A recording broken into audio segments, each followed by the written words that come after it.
السلام عليكم ورحمة الله وبركاته. بكل فخر وسعادة بمناسبة سفر رجل الأعمال المقيم في تابوك المكرم الرياض أحمد قرقماس أبو الوليد بن درعا أم المياذن والعيون الصديق. هذه القصيدة من الجابري. بقول عمر 70 طول.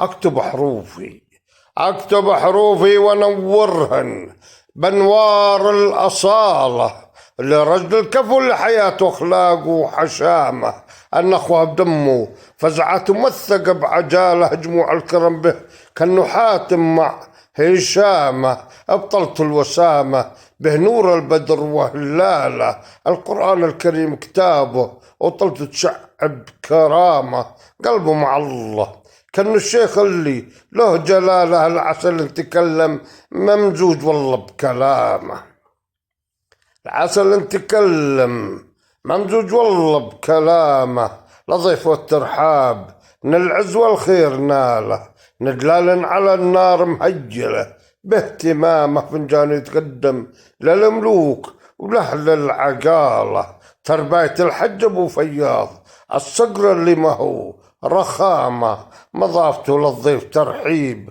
ما قفلها بقفالة، بها جموع الأخوة بها جموع الشهامة، واختم باللي زار حوران وجملها بجماله، نور الدنيا بانوار وبارك اليمن وشامه. والسلام عليكم ورحمة الله وبركاته. كل عام وأنتم وأمتكم العربية والإسلامية بخير.